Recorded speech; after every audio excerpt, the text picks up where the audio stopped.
আর এবার ক্যানিং পূর্বে তৃণমূল কংগ্রেস বিধায়ক শওকত মোল্লার কথা বলতে হচ্ছে, কারণ শওকত মোল্লা ভাবমূর্তি উদ্ধারে কি মরিয়া হচ্ছেন।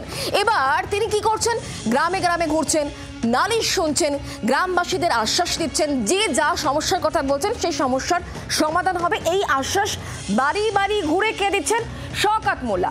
বেহাল রাস্তার জেরে আটকে পড়েছে বিয়ে, সর্দার পাড়ার মাঠপাড়ায় ক্ষোভ দেখাচ্ছেন মহিলারা, আর এই অভিযোগ শুনে রাস্তা সারাই করার আশ্বাস দিচ্ছেন এই বিধায়ক, অর্থাৎ ক্যানিং পূর্বে বিধায়ক শওকত মোল্লা। দিন কয়েক আগে বিএলআর অফিসে তিনি ফোন করেন শওকত মোল্লা, তিনি আশ্বাস দিয়েছিলেন সমস্যার সমাধান হবে, আর এবার তিনি আরও একটি সমস্যা নিয়ে একেবারে মাঠে নেমে পড়েছেন, কারণ বেহাল রাস্তা, তার জেরে বিয়ে আটকে গিয়েছে সর্দার পাড়ার মাঠপাড়ায়, যেহেতু মহিলারা ক্ষোভ দেখাচ্ছেন সেই অভিযোগ শুনে রাস্তা সারাই করার আশ্বাস দিয়েছেন তিনি।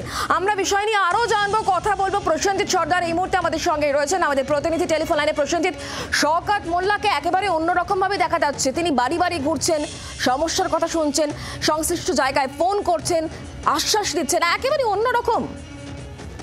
একদমই তাই। দেখো, 2026-এর ভোটকে লক্ষ্য রেখে ভাঙড়ের বিভিন্ন জায়গায় যেমন সমীক্ষা শুরু করেছেন, এবং এবারে কিন্তু বলা যেতে পারে একটা অন্যরকম একটা বিষয়, যেটা হচ্ছে পাড়ায় বিয়ে হচ্ছে না, যেখানে রাস্তা নেই, সেই রাস্তা নিয়ে কিন্তু অভিযোগ। এবার এলাকাবাসীদের ক্ষোভের মুখে পড়েছেন শওকত মোল্লা। সেখানে স্থানীয় বাসিন্দারা জানায় যে তাদের পরিবারের ছেলে মেয়েদের বিয়ে হচ্ছে না, কারণ হচ্ছে রাস্তা নেই, রাস্তা দীর্ঘদিনের সমস্যা, সেই রাস্তা করে দিতে হবে। এবং বিধায়ক কিন্তু তাদেরকে জানায় যে রাস্তা তৈরি হবে, কারণ এলাকার যিনি বিধায়ক আছেন নওশাদ সিদ্দিকী, তিনি 21 বিধানসভা জেতার পর সেখানে কিন্তু প্রতিশ্রুতি দিয়েছিলেন যে রাস্তা তৈরি করে দেওয়া হবে, কিন্তু তিনি রাস্তা তৈরি করে দেননি।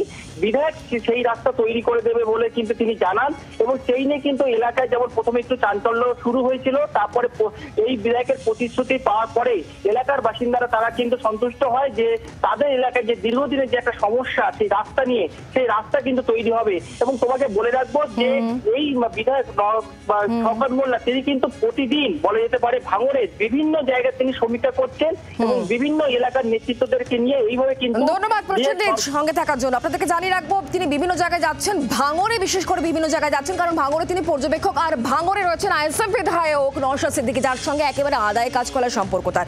এই কারণেই শওকত মোল্লা কিন্তু বিভিন্ন জায়গায় যাচ্ছেন, ঘুরছেন, বেড়াচ্ছেন, কথা বলছেন, যারা সমস্যায় পড়ছেন সেই সমস্যাগুলো সমাধান করার তিনি আশ্বাস দিচ্ছেন।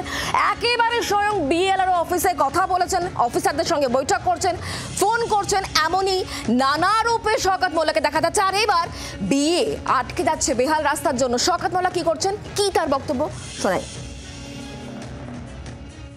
আমরা মানুষকে কথা দিয়েছি, আপনারা দিদির পাশে থাকুন, মমতা বন্দ্যোপাধ্যায়ের পাশে থাকুন।